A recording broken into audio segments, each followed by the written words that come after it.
Okay, Bismillahirrahmanirrahim. Today we will start from article number 7.1.4. Basically, this one is the second lecture after midterm and the 10th lecture. So, in this lecture, we will learn about local field, E-local, and the Clausius-Massurti equations. So, look, these Clausius-Massurti equations, this one is very important for polarizations or electronic polarizations, these sort of things. So previously we have learned about the relative permeability and the electronic polarizations, and there are few terms. That one is the relationship between the permeability and the conductivity and these sort of things. Now today we basically start from the E local. So the localized field, that means the polarizations in between two, that means two atoms, that one is known as the local field. So this local field is derived as E local equals to E plus 1 by 3 epsilon naught P, where P is the polarizations. Although the derivation of this formula is not available here, but this one is not too much difficult. So this one is known as Lorentz local field in dielectrics.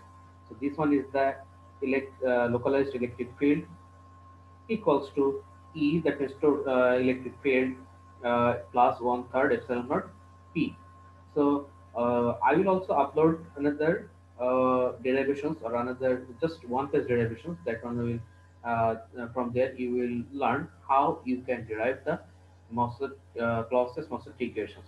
Okay, just remember E local equals to E plus one third epsilon naught into P. Now look, from the definitions of Lorentz field, the induced polarizations P induced equals to alpha E local. Okay, and from the previous definitions, if you can remember, that one is P equals to uh, that means chi epsilon naught E, and we know that this epsilon R equals to 1 plus chi E, so we can also write down chi equals to epsilon R minus 1. So we have just put this value P equals, if we put this value here, then we will find P equals to epsilon R minus 1 into epsilon naught E. And look, the total polarizations, that one is defined as P equals to N in P induced. Okay.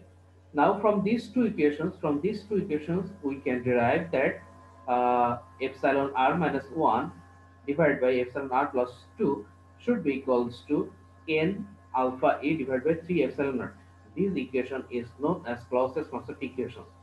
So I will upload the derived format of this equation, so you can also check these things from that uploaded test. I have derived these things step by step.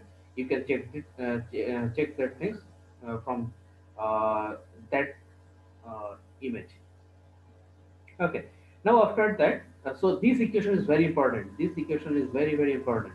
Okay, and there will be various ways. That means in few equations you may be asked to find out the epsilon r. That means the relative permeability in terms of these two things. Then you have to just so you know how to derive this thing.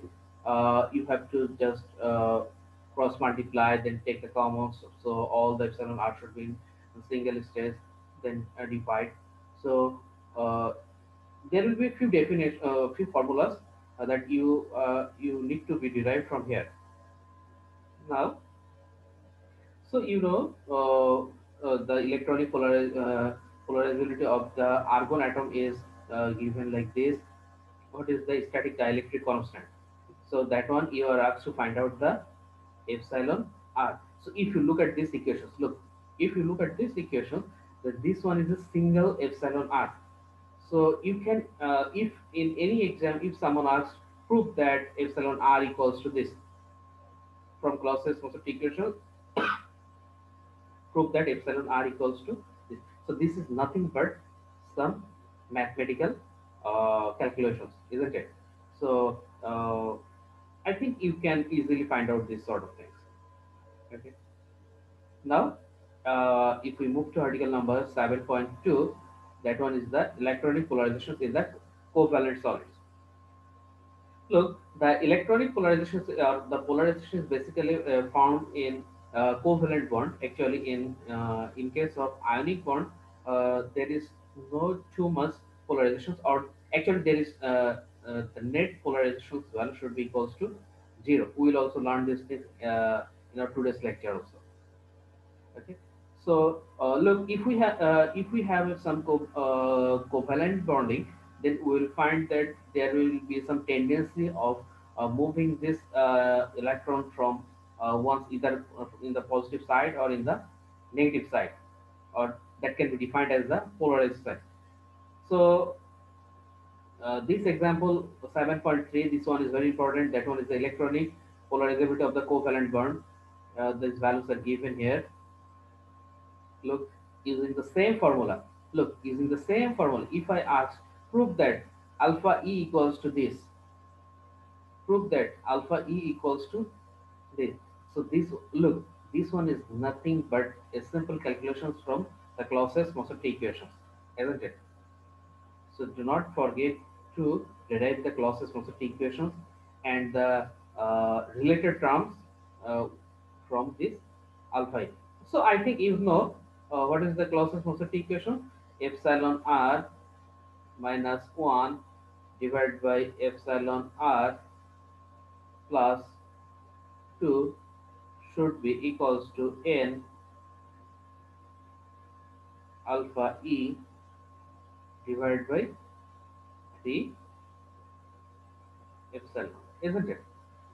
So from there, you might be asked to find out different parameters. Okay, so we know also this formula. So I think these mathematical problems won't be too difficult for you. Now, in article number 7.3, the polarization mechanism. First of all, that one is the ionic polarization. So look, so what is called ionic bond? Ionic bond means we know that one will be donor atom, another will have some acceptor atom. So the donor atom or the donor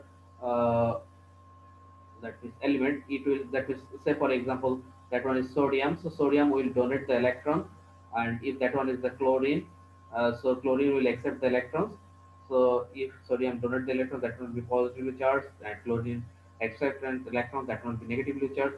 So the net polarizations in terms of ionic polarizations, that one is, there will be some positive part and negative part, and the net polarization should be equals to zero.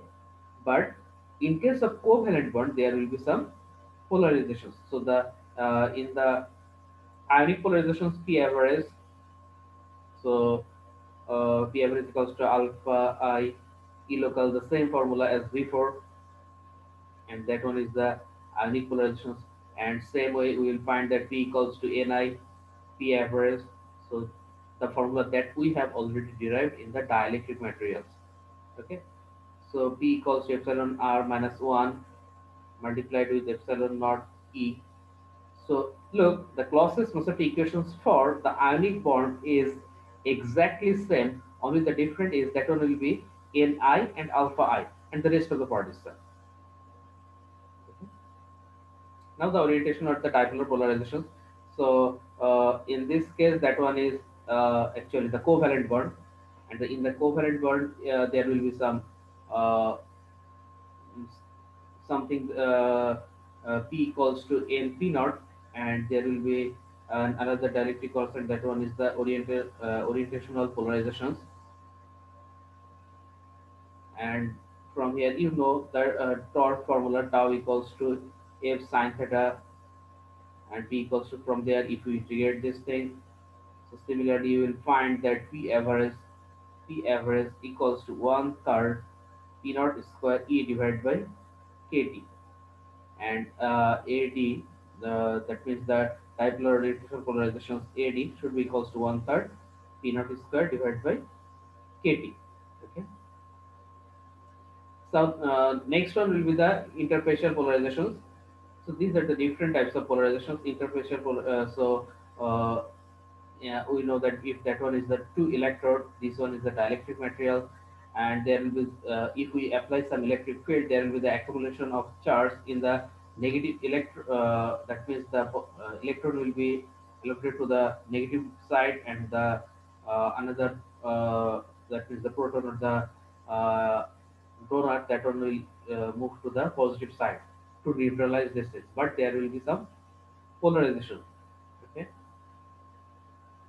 Now the total polarizations P average should be equals to, this one is the dielectric polarizations, this one is the ionic bond polarizations, and this one is the interfacial or the uh, another covalent bond polarization. So the total polarization P average should be equals to the summation of all these things. Okay. So again, the Clausius velocity equation should be like this. So using this formula, you have to also solve the example 7.4. Okay. So this will be our 10th lecture. So in our next lecture, we will start from the frequency dependent dielectric constant. Okay. So now this up to this one is from the book. Now I will also show you something that one is from the book professor's lectures. Look, first of all, that one is the localized field. So we have also learned the E localized should be equals to E localized equals to E plus one third epsilon naught P. So this one is the summarized part of our or the summarized part from the book. Next, the electronic polarizations. Next, the ionic polarizations and orientational polarizations. Then the interfacial polarizations. And if you this one is a total polarization. So if anyone wants to go through these lectures, you can also go through this lecture. So these are the notes. I will also upload these things in your Google Classroom. Okay. So up to this one will be your 10th lecture. So in the next day, I will upload the 11th lecture. That one will be the frequency dependent dielectric constant and the dielectric losses. So please solve the numerical problems by yourself. Okay. Thank you.